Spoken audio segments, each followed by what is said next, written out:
One summer when I was 12 years old, I worked at my dad's store all day to earn $5, which I used to buy my first red plastic boomerang. The next day, I went to test it out.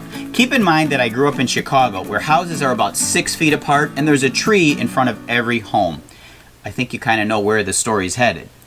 Anyway, I reared back and I threw this boomerang as hard as my 12-year-old arm could throw. It sailed over the houses, turned just like a boomerang is supposed to do, but never came back. I lost it somewhere over the houses, never to be seen again. I miss that boomerang.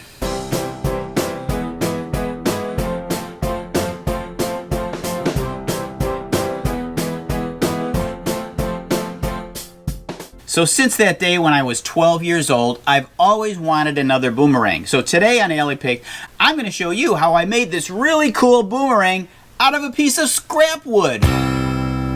There are many shapes and angles that will work as a boomerang. For my boomerang design, I'm using a traditional shape.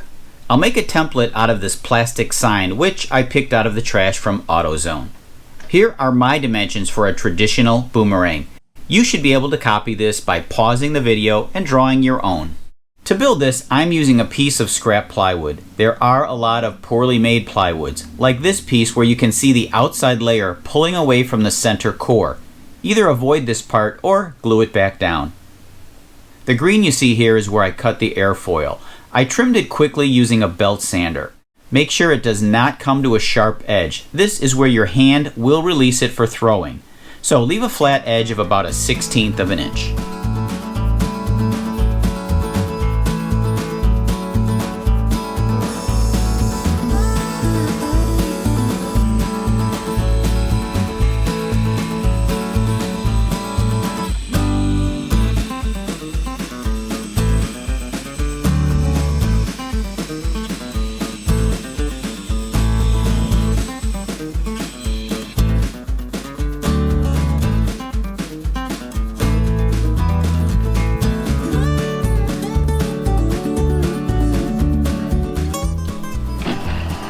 After giving this a workout on the belt sander, this is what the finished boomerang should look like.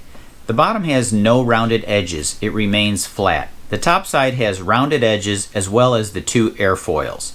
If your plywood has a natural bend in it, the slope should curve upward, not downward. You can test this by pressing on the two ends.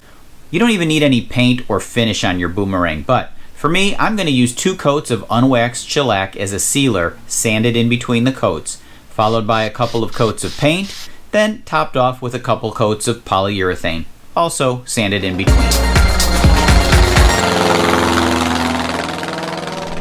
45 years in the making, I get to try once again to throw my red boomerang and try to get it to come back. Now you're supposed to throw the boomerang this way, but I'm going to try throwing it both ways to see if there's any difference.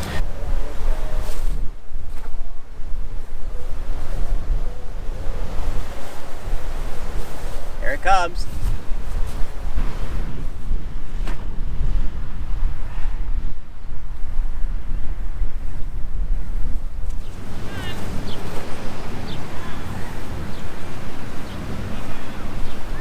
Here it comes.